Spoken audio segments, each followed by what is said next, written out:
It's the Jill of all trades, Michelle C, aka DJ Make a Move. She cute. Your host of Kandid Kisses TV, everywhere you need to be. And if you don't know by now, it's not your typical interview, y'all. Kandid Kisses blown away. Kandid Kisses TV for tomorrow today. Man, throw that auto-tune on that bitch. Have me sound like Teddy Payne. Hi, this is Kim Cole, and you are rocking with Kandid Kisses TV. It's your boy Talent, baby. Michelle and Kandid Kisses TV with my girl Michelle C. Don't take it personal. Yo, what's up? It's bruh man from the fifth floor. In the ATL, chilling with Kandid Kisses TV. What's up, y'all? You're watching Kandid Kisses TV with my homegirl, Michelle. Hello there. Have you asked yourself what you're missing? I have. It's Kandid Kisses TV.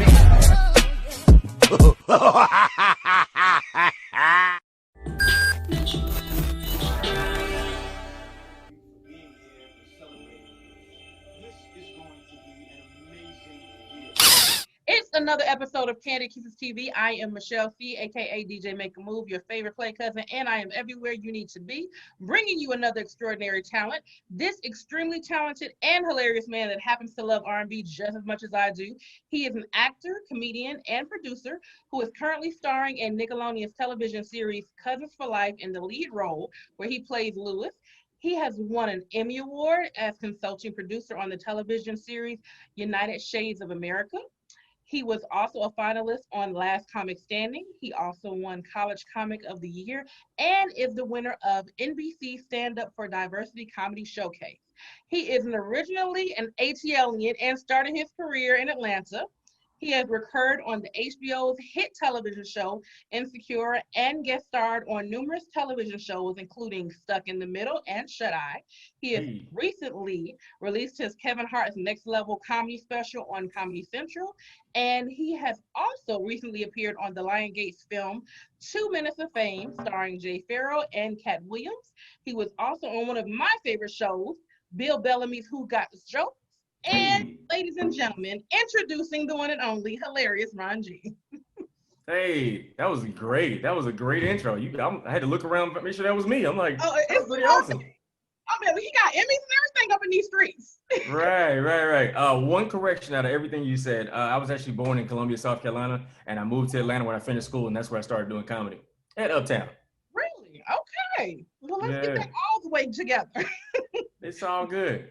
Go ahead and tell everybody your social media information, Instagram, Facebook, all the good stuff.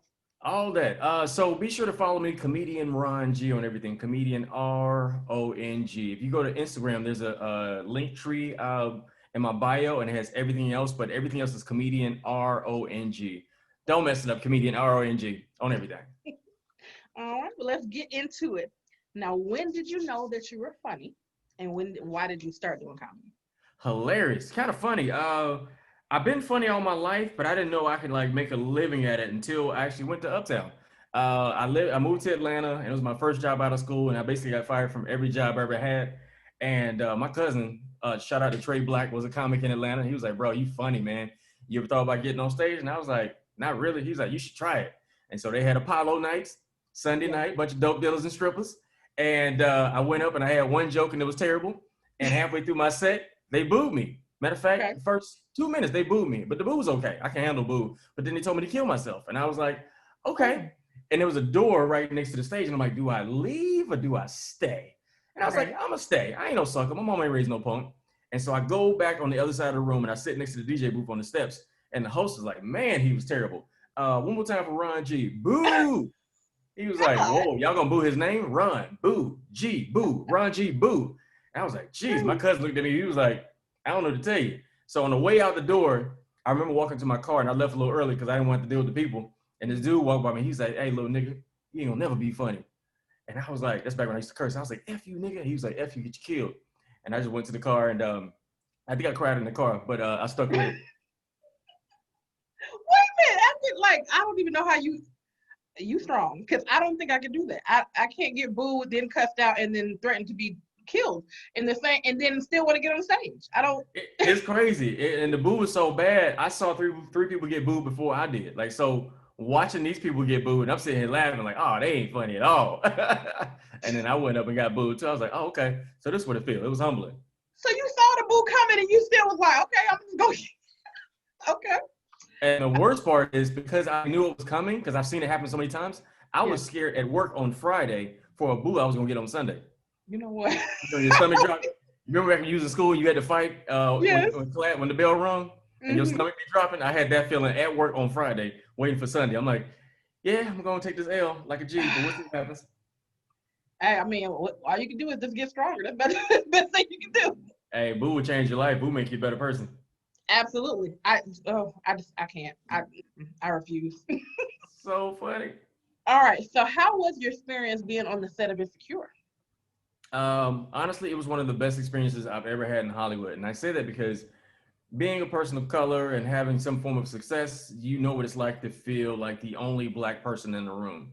And that's a very weird feeling because you feel like you're under a magnifying glass and everybody's watching you. You got to conduct yourself a certain kind of way, which instead of just existing like you normally do, you got to be twice as good and, you know, just behave yourself, make sure you get on time. And what happened was being on set of Insecure, I never seen that much Black excellence in one place. I'm talking about like producer Black, showrunner Black, hair and makeup Black. All my castmates were Black. It was like just the blackest, dopest experience too. And it wasn't like just it was like exceptionally really dope Black people. And it was like such a blessing to be in that environment. I actually experienced that once in my lifetime in Hollywood, because I've been on set where I've been the only Black person, and you go to hair and makeup, and usually hair and makeup is to be the cool people on set. They'd be like the coolest people ever, super cool, laid back hair and makeup, and you go there to decompress. But I've been on set where people are just out of touch with my people. And I remember I was on set and I had a mohawk, and this white lady grabbed one of those brushes with the little beads on it, you know, the brush with the white people brush, and she started brushing my mohawk forward. And I was like, what are you doing? And she was like, what do you mean, what am I doing? I said, well, you're not supposed to brush my mohawk. She's like, I've been doing hair for over 20 years, honey. You trying to tell me that I don't know how to do your kind of hair? And That's exactly what I'm telling you. Yeah. And so I was like, I'm good. And she was like, and rubbed, and, you know, like had an attitude. And I went back to my trailer and I like just brushed my hair and straightened it up. Yeah. Yeah, I've experienced that once in a lifetime too, because I'm a makeup artist as well. So I'm usually behind the scenes on set doing it. The good thing is I was on a Black set as well, Tyler Perry set. So which show was it? It was Sisters. We were filming Sisters and The Oval. So that was my first experience being in a production of that caliber. Yeah. And it was absolutely amazing. It was just like, you know, people, I'm not gonna say everybody, but a lot of people will hate on Tyler Perry. Oh, he think he's doing all that, whatever. Just being on that man's lot just makes you say, okay, all dreams are possible. Let's get it. So I definitely understand where you're coming from when it comes. That representation and just seeing that level of excellence and production done on that level by a Black person. Like, I think it's just dope to be a part of it, whether, you know, however you feel about it, just to be in that environment and experience it, whether it's one time or this is your life. Like, it's great to see that.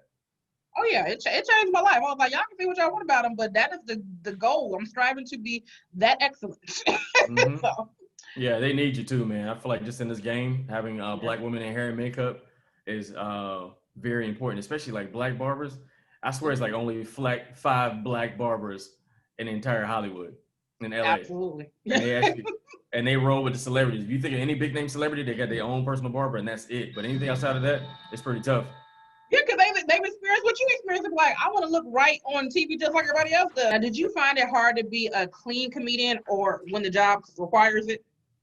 It's kind of funny because actually, oh, it's me? Oh, that's dope. So when I first got started, I was dirty and that's all I knew. I came up under the Uptown Comic View generation cats. And that's all I knew. And everybody in my life cursed. And I'm like, I didn't see no problem with it. But I had a older comedian named Jerry Farber, Atlanta legend.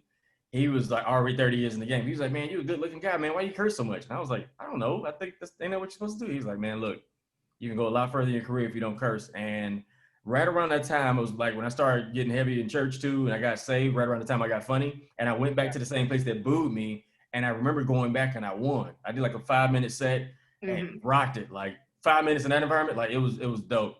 And then I got checked after that because I felt like I wouldn't curse on stage, but I would curse off stage. And God was like, if a pastor did what you did, you would judge him. So what make you any different to judge somebody when I call you to change this world too? So what you gonna do about it? And I was like, you know what? I'm gonna start cursing in my personal life too. So I stopped cursing in my personal life, and now it's not a chore to be clean at all. And I've done so much cool stuff. And the funny part, what makes it go full circle, is when I became the dad for the show on Nickelodeon. You know, Nickelodeon is very funny about their brand. And when they hired me, they was like, I'm gonna be honest with you. We didn't know what to expect. When we saw your social media, we were like, yo, you're perfect for this role. And we're glad to have you on the team. And like checking your social media, like you're right along with the brand. And so that was like one of those little nudges, like, guys, see what happened when you listen to me? That's so, right. To be a dad on a Nickelodeon show, knowing when these kids grow up, they can be like, you're the dad from the TV show when I grew up. Like, it's a really dope feeling. Oh, absolutely. And then, man, to be a part of any type of brand like a Nickelodeon or a Disney, that's a serious check. So you got to have your P's and Q's together. Yeah, so like, the check is dope, and just knowing that you're a part of somebody's childhood, like, is a really dope feeling. Like, just think about watching, like, In Living Color and Cosby Show and, you know, Martin, watching those shows and The Fresh Prince, knowing that they were a part of my childhood, like, it'll always have a special place in your heart. Now, the question is, because I mean, I'm glad that you said that, but cursing has been a problem for me forever. That's just like an outlet. So what did you use to just reel it in? Because like, no, I call them my sentence enhancers. Like they just help me get the point across. So how did you just say, all right, I'm taking this out? Like, how did you just purge yourself from cursing? It was just a process, because I realized every time I was around my mom or people I respected, I instantly stopped cursing. And I was like, I don't want to be mastered by anything. Let me work on that so I can like just be the best version that I can be on stage. And then I realized, like, as God was like framing my career, that I had a lot of people watching me. So the accountability and seeing what your legacy is like changes everything. So when you start thinking about your legacy, like, oh, if I'm going to be the best clean comedian in my generation, let me not be phony. Let this be who I really am. You know what I'm saying? And that was the beginning of me wanting to change who I am. And so I don't tell any comedians they should be clean, but I always tell comics, like, you should know how to work clean, because when you don't know how to work clean, it'll affect your career. If you ever plan on doing late night TV, you're going to have to do a clean set. It was NBC, ABC, late night with whoever, you got to learn how to do clean, unless you're doing Netflix and Def Jam ain't a thing no more. So what you going to do? So you got to work on the art of being clean. So sometimes people, they don't hear me, but I think it's all necessary. Like, as an artist, you need to work on as an artist, you work on the things you're not good at. Like Seinfeld said that. Seinfeld had a quote. He said, amateurs work on the things they're good at, and professionals work on the things they're not good at. And if you know you're not good at being clean, you don't want to stop your money. Somebody hire you to do a church show or a corporate show, and you can't do it because you don't know how to translate. So you got to work on your blind spots. This is true. Yeah, I'm good when it comes to corporate. Like, I always have to have my corporate hat on when it comes to that. So I can do the professional and not cussing, but when I'm with my people, oh, it's coming out. Right, but see how you code switch? Like, in a corporate setting, you instantly become this person that you ain't never been before, but money's attached to it. You should be able to do that on stage as well. Yeah, that makes perfect sense to me. See? All right, so question. If you created a TV show, what kind of show would it be? What kind of character would you play? And what role would you offer me? Ooh, already, so funny. I actually already wrote it, but I don't want to tell what the concept is about. But basically, it's about specifically my life in LA and being a fish out of water and being from the South. But yeah, I would play me. I would probably find another profession besides comedian, because I feel like most comedy shows where the lead is a comedian doesn't last long. Right, and it's so been you have done. to it's been done plenty of times. So I would have to just find another profession, and it would include me and my wife, and we'll try to find a role for you. Okay. So, because I'm actually writing a movie right now, and what's funny about that is, I was always going to write a movie, but point of the matter is, I saw something on Stars last night, and no shade on anybody, but when I saw what was on there, and it was so it wasn't my cup of tea. I'm just like, if they can get stars, God dang it, let me finish this movie. Opportunity and preparation, man. Okay, what was it like auditioning for Nickelodeon? Because that is a big deal. Ooh, you know what? When I booked Nickelodeon, I was already on a roll, because I feel like in acting, you go a year or two and just get called back. So either sometimes nothing, and you take it personal, like, man, am I not a good actor? But then when I did Nickelodeon, that was right after I did Insecure. I booked a show called Shut Eye on Hulu. I booked the Stuck in the Middle on Disney, and then I booked Nickelodeon. But the cool part about Nickelodeon was when I walked in that room and I was on the set, I was on the lot, I was auditioning with people I grew up watching on TV. So that feeling of, hey, I know you from the show when I was growing up, and now I'm in the room auditioning for a dad. I'm like, I ain't old enough to play a dad. And then I went in, and this is what I learned. This is the thing the adjustment I made, and I trusted my gut was, it's a Nickelodeon show. On all Nickelodeon shows, the kids win. The kids have to win on a Nickelodeon show. They don't want to. That's their brand. The kids have to be the best. They have to be the funniest, whatever. And what happened was the person that went in before me, I heard them doing their lines, and they was yelling at the kids. And I'm like, you can't yell at these kids on TV. You can't be like, go to your room. Like, that don't work. So I walked in, and I gave them the white folk friendly version. I was like, hey, go to your room. You know what I'm saying? And they bust out laughing. I was like, oh, okay, cool. And so learning how to make adjustments like that was like one of those things like, oh, I always have to trust my gut when I'm in that room. Because if I would have did it how I thought it was and then hear that and like do what they did, even though they were like a trained actor that I've seen in my entire life, I wouldn't have got it. But because I took a different approach and I adjusted to the moment and I was present, I was like, okay. And so for me that was my first time ever getting my first series regular role, and it changed my life. Like it legit, like it's amazing the treatment you get before you book a series regular role to like when you actually become one, because you get on the short list and people don't tell you that. Like your whole career, you like trying to find an agent, you trying to find a manager, and then once you have that series regular role, you probably like that's when you see somebody pop off and they'll do one role and they'll be on everything else after that. That's how it happens. Once you get a series regular role, it changes everything. Now, do you think that with you being a series regular role that sometimes you can get typecast in situations like that? But if you're working, it depends on what you want. Because some people, you know, they will always be the sidekick, but they've been working forever. Like, do you want to keep working and be the sidekick, or you rather be the leading man and only do that once every 5 years? You know what I'm saying? So you go where you get love and you go where you work. And again, with the Nickelodeon thing, I felt like for me, it kind of showed my range. So for me to be on Insecure and go to Nickelodeon, to me, I was like, okay, I see what you're doing, God. Like, all right, this is my range right here. Nickelodeon dad with the sweater on, tucked in, and Insecure being reckless side boob. You know what I'm saying? So I was like, all right. So I think for me, I think it was a great opportunity. Check clear. That's all that matters. Absolutely. Bottom line. Yeah. All right. So how did you stay motivated in the entertainment industry during the quarantine?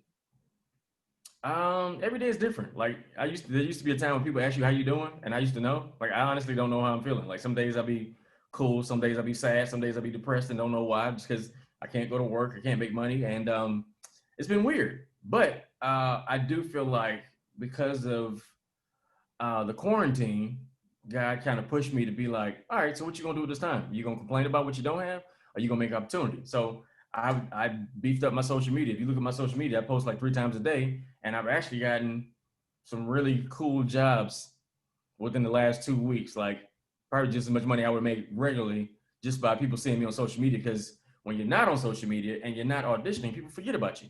But when you're on social media and you're posting all the time, you're gonna come up on somebody's timeline. They're like, oh, I mean to call him or whatever. So yeah, man. And yeah, I just shot a voiceover for the radio. So wonderful. All good money. For a minute, so if you said something before that, I didn't hear, but I did hear you say you got a voiceover. Yep. That's dope. Yeah. The money was nice. What is your ultimate goal you want to achieve in this industry? I want to be the best clean comedian in my generation. I want to basically fill that spot that Will Smith has and had, doing really dope romantic comedies, action movies, and showing these kids a different side of blackness, man. Like I feel like I'm the white folk friendly black guy where white people are like, oh, I trust him. He can come over to the house. You know what I'm saying? Right.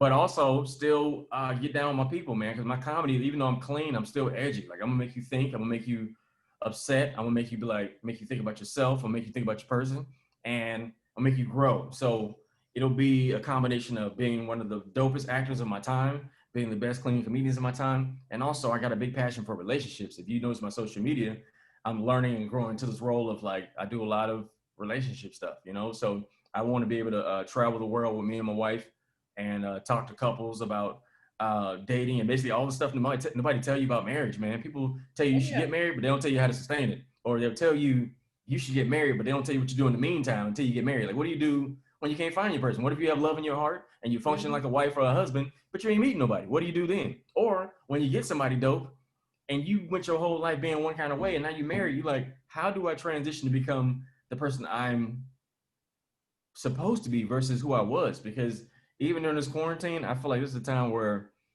everything that got you to this point won't take you where you're going. Whatever thing you did to get you to this point in quarantine, it ain't gonna be enough to take you where you're going. So during this time, I'm studying screenwriting, studying Spanish. I'm working on social media. I'm writing projects, and I'm stretching myself. And like with all that stuff, I'm learning how to edit. I'm learning how to direct. And just being funny and being a comedian ain't enough no more. A long time ago, you know, you do stand up, you get a cool little late night gig, like your career changed. It ain't like that no more. You got to be everything. You got to do podcasts. You got to do radio shows. You got to do Zoom shows. You got to do stand up online, Zoom comedy shows. You got to do stand up in the parking lot. You got to write, create content. Like you have to direct, produce, and you know, me and my lady, we got a game show too. So there. Go ahead, tell me about the game show. Oh, well, me and my lady do a dope game show called Couples Couch. I wanted to do something for the grown and sexy people who had somebody and, you know, wanted to do something fun for the couples, man. So every Thursday, 7 p.m. Pacific Standard Time, 7 p.m. Pacific Standard Time, we do our game show called Couples Couch. Super dope trivia game show for couples to find out how well you know your person, how well you work with them, and if you like your person. So pretty cool game. You should stop by the couch. I definitely will say I'm single, so I need to be on the other podcast when you telling me how to get to whoever I need to be with. Yeah, and another thing too is I do a really dope podcast called the 2 Piece Podcast, the number 2 PIECE podcast, and it's on personal growth for men. Like me and one of my buddies who's a life coach, and he's a relationship coach as well. We actually do a podcast for that because I feel like, man, we chase the dream, but we don't chase the things that help us sustain the dream. And I call it the cheat sheet for ladies. So like, if you want to know why men do what they do, and you want to get a real good gauge of why we do it from decent men, not just a man telling you what you should do. Like, it's a pretty dope podcast. And when is that on? Because I need to hear that. It's really dope. I would love for you to hear it, and then we can revisit this conversation all together. Oh, definitely. It's on iTunes, Stitcher, and I think it's on Apple Music as well. But it's called the 2 Piece Podcast. Okay, and when does it air? Like every what day? We used to do it every week, but we're up to like 18 episodes, so you probably got to catch up. Okay, cool. I definitely need to pull up because I don't know who my Bo ass is, but he need to come on. Yeah, Bo ass. That's so funny. So what are some words of wisdom you would give any upcoming entertainer or entrepreneur? Man, keep your 9 to 5. Okay.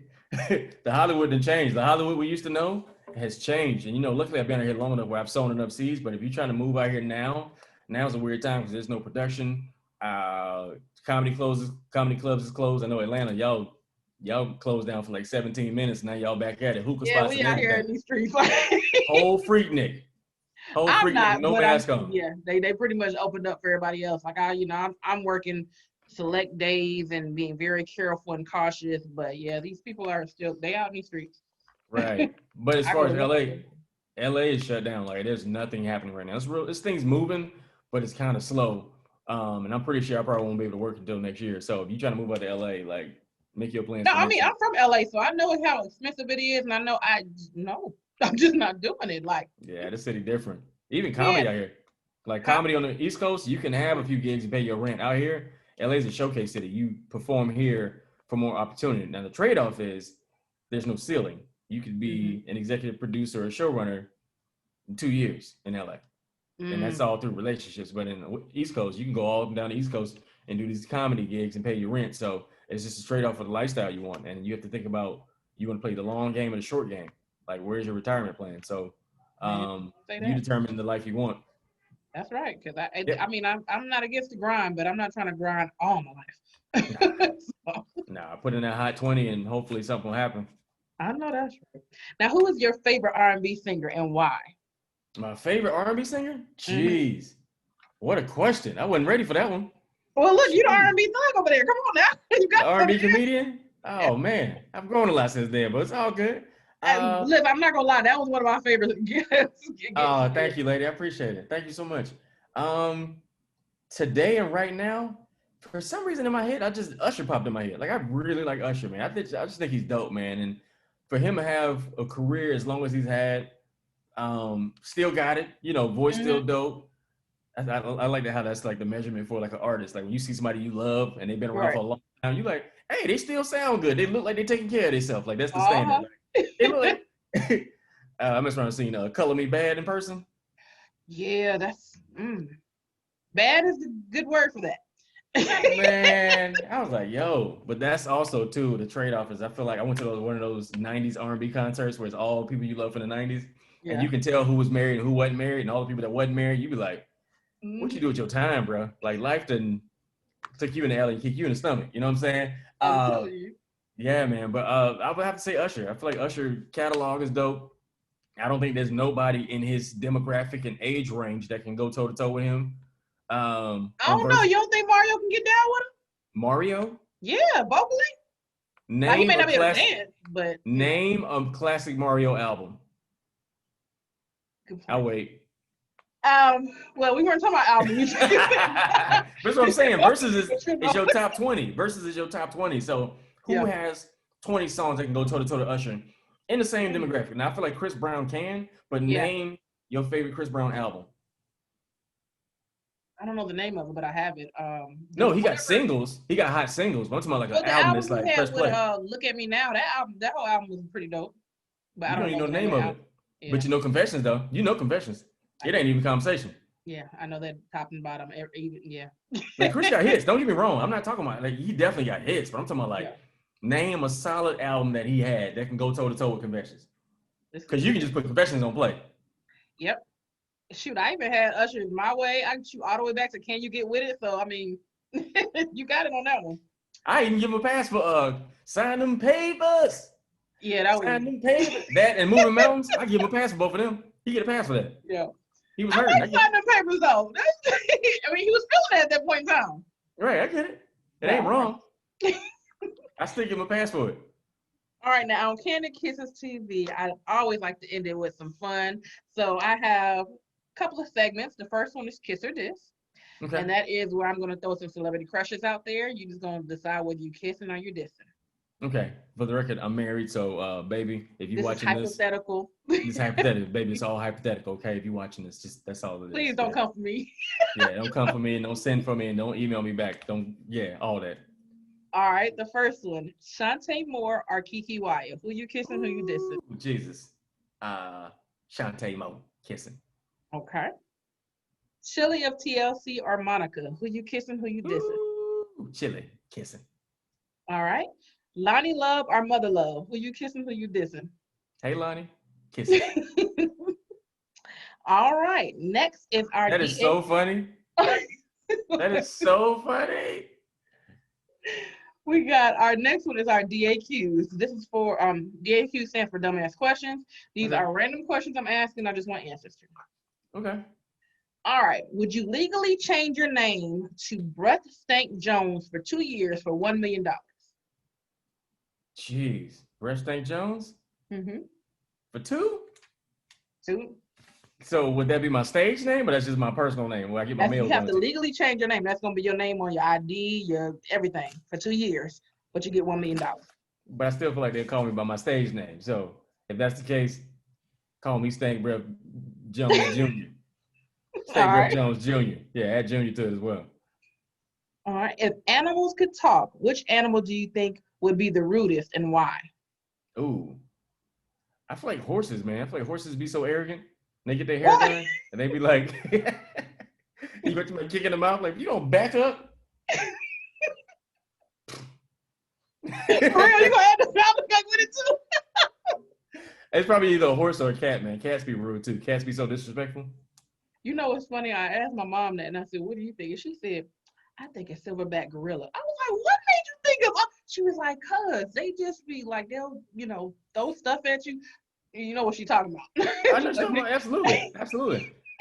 I was like, that is kind of rude. They just pick it up and just throw it in your face. So hey, that's nobody or nothing. Just disrespectful. I'm like, man. Okay. Yeah. What is the best inside joke you've been a part of? The best inside joke, huh? Oh, I'm gonna need time for that one. I'm gonna come back to that. Okay. What is the weirdest thing a guest has done at your house? I guess. Jeez. I ain't had guests in such a long time to do. I don't hang with weird people. I So know, right? yeah, I'm real funny about my space, but a weird thing somebody's done at my house. I had something weird happen while I was in my house. Okay. So I think I was shooting videos or something in my house, and the window was open. I live on the 3rd floor or whatever, and the balcony was open, and I heard somebody screaming. Mm-hmm. And so I went outside and I looked down the balcony. It was a dude under the car. Somebody hit the guy, and he was literally under the car looking up at my balcony. And I was like, "Hey man, you good?" He was like, "Don't worry about me, nigga. I kill you." I was like, "Huh? What? You're under a car right now, and you're calling me a nigga? Like, okay. While you're under a car?" And then somebody else was like, "Yo, you good, man?" He was like, "F you too, then, nigga." It was like a Mexican guy, and he was just going off. And I think he was off his meds, but it was just a weird moment. I'm like, first of all, how do you call a nigga during quarantine, and you under the car? But I mean, you could have been his anger. You could have called the police or ambulance to help him. Okay. Let me tell you what I didn't do. Mm-hmm. Didn't call. I wouldn't either. First of all, I would have threw something else down on the car just because. Like, yeah, he gave me the middle finger and everything. I was like, I'm making sure you was good. You actually under a car right now. See, I'd be like, that's what we doing these days. Somebody hand me a brick. Come, let me get this. Drop a brick. Just drop a brick. That's funny. I'm saying, like, I'm trying to see if you good, but you're okay. That's what you doing. I'll drop a whole air fryer on his neck. Don't play with me. Telling you. All right, what would be the worst buy one, get one free sale of all time? Ooh. Buy one, get one. Ooh. Probably them vests that dudes used to wear back in the 90s. Like the little it's like a vest that goes under your suit, but dudes just wear them with no shirt, no undershirt. You get two. But you get two, one to give away, one to throw away. I'm telling you, boy, you know what they need to get rid of? Those what were they? They were the shoes that you can get from the beauty supply store. The little Chinese store. Yeah, they were like they were like little net shoes. Were they attached? Yeah. Were they clipped together? Uh-huh. And then they had was always a bad idea. They had the little flowers on them, and people would get them in every color. I'm like, come on, y'all. You ain't supposed to wear these. Okay. Hey, I have a question too. I have a question for you too. Is there a size of eyelash that's inappropriate? Like what is too much? Yeah, I know that's like the wave right now, but like, is there a size that's too big? You like, girl, like you don't need that. I feel like if you can't open your eyes, they're probably too big. Yeah.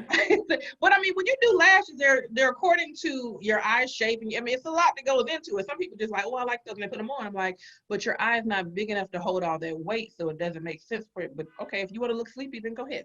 But it depends on the eye shape and it depends on the person. But if you can't open your eye, then chances are, yeah, they're not for you. Is there like a long-term effect of girls who wear like eyelashes too long or too heavy? Like something happened and later on you have an eyeball stroke or something? Like, is there something that you say eyeball stroke? What is that? Well, you putting a lot of strain on your lids, and lids ain't built to be like carrying weight. The only thing that I've seen happen when people wear eyelashes too much, depending on the type, if they do what are they, individuals, they have a glue that's really, really strong, and if you don't take them off properly, it'll snatch your lashes off. So yeah, so basically you'll be like a cancer patient by the eyes if you continue to wear lashes like that and not take them off properly. So I've seen that. You got ball blinks.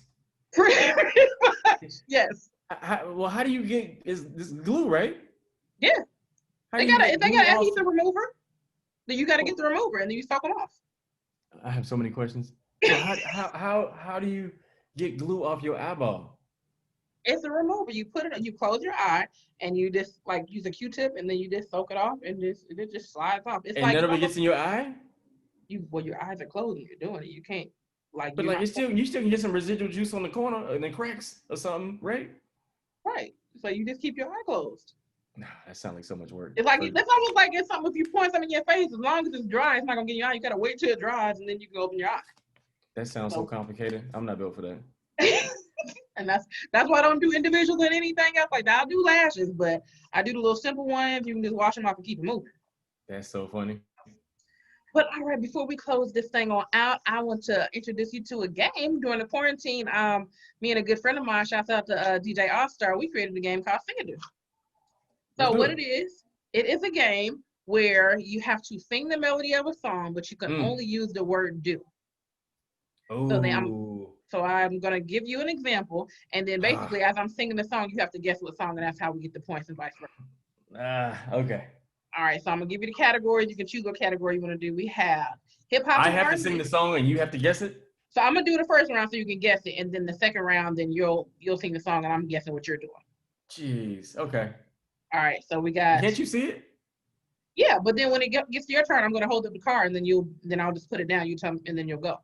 Okay. So I'm not gonna be able to see it because I'm gonna put the card in the actual camera, so I won't even be seeing what you're doing. Okay. Let's do it. All right, so we have hip hop and R&B. We got greatest hits, pop Billboard hits, country rock, Sing-a-Do favorites, which is basically just our favorite songs, old school TV themes. What's it called? What favorites? Sing-a-Do favorites. That's just basically favorite songs me and my business partner created. Okay, got you. And I mean, they're real songs, but it's just our favorite songs. Old school, TV themes, are party and dance hits. So what category do you want to do? I feel like I want to do TV themes. Okay, let's see. Hopefully it's a show that I watched growing up. Well, I gotta find one that you. I'll take that one. All right. Shoot, how did that go? See? Dang, you will pick a hard cat. Oh, I got one. You just switched it? Yes, I just switched it. Okay, I gotta find one that I know. All right. Oh, got it. All right. Do do do do do do do do do do do do do do. Do do do do do do do do do do do do do do do. It sound familiar, but Give up. All doo-doo ain't familiar. I don't know. That doo-doo didn't sound familiar. That was supposed to be Give Me a Break. Hilarious. All right. I was so young when I came out. Okay, all right. That's so funny. All right, that's dope. All right, I got another one. All right, the next one is, oh, you should know this one.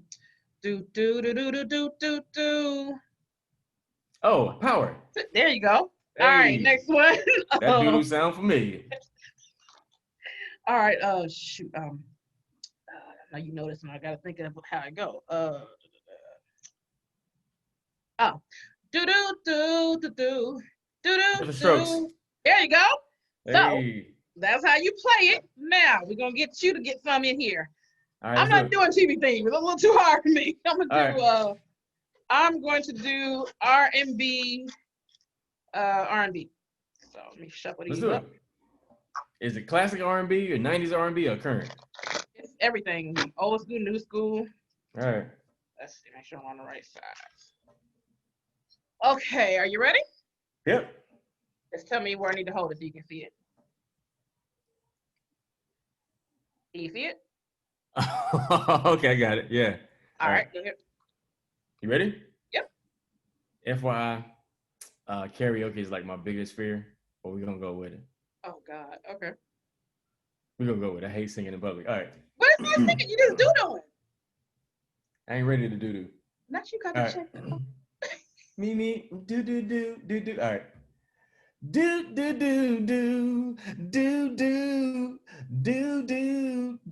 I know this one. Hold on. Do. The way you feed me.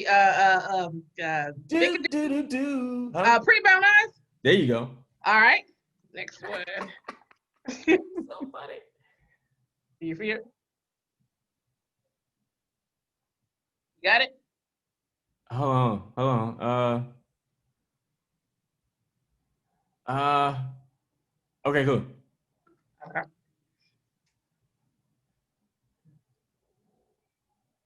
Do.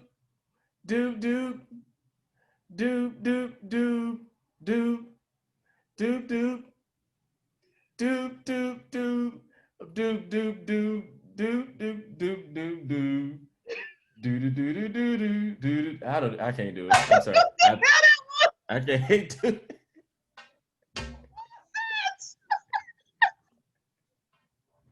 Look at this. What the hell was that supposed to be? What was it? It was Far Side passing me by. I'm so It keeps sorry. on passing me by. Do-do-do-do. Yeah, I don't have it. I was trying to do it from the start because I was like, the rap is too fast to be doodling that fast. All right, we're gonna do one more and that's a wrap. Okay, let's see. All right. You got it? Yep. I can't see it. Oh, Sorry, you I didn't can't get see it? it. Okay. No, because it's a little glare to it. Hold it up a little bit more. Can we give me another card? All right. Let's go here. Nah.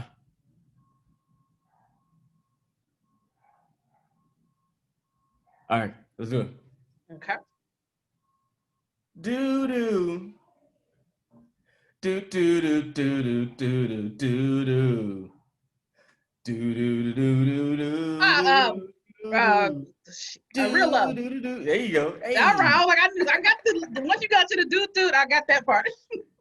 All right, well, folks, that is how you play Singadoo. If you're interested, you go to singadoo.com and get you one. And Ron G, please let everybody know how to get in contact with you. And if you have any merchandise that you are selling, how they can get it from you. I need these followers. If you don't mind, please follow me, Comedian Ron G on Instagram, Comedian RONG.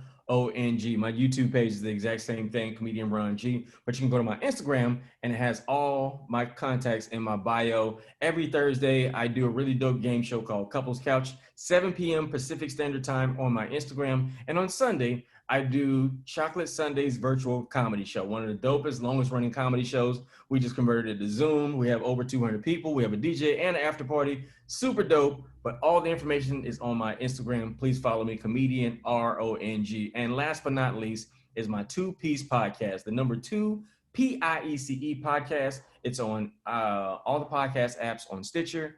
And just Google two-piece podcast. All right. Don't block your blessing. Sounds dope to me. Kandid Kisses TV is sponsored by Singadoo and Kissable Lips Cosmetics.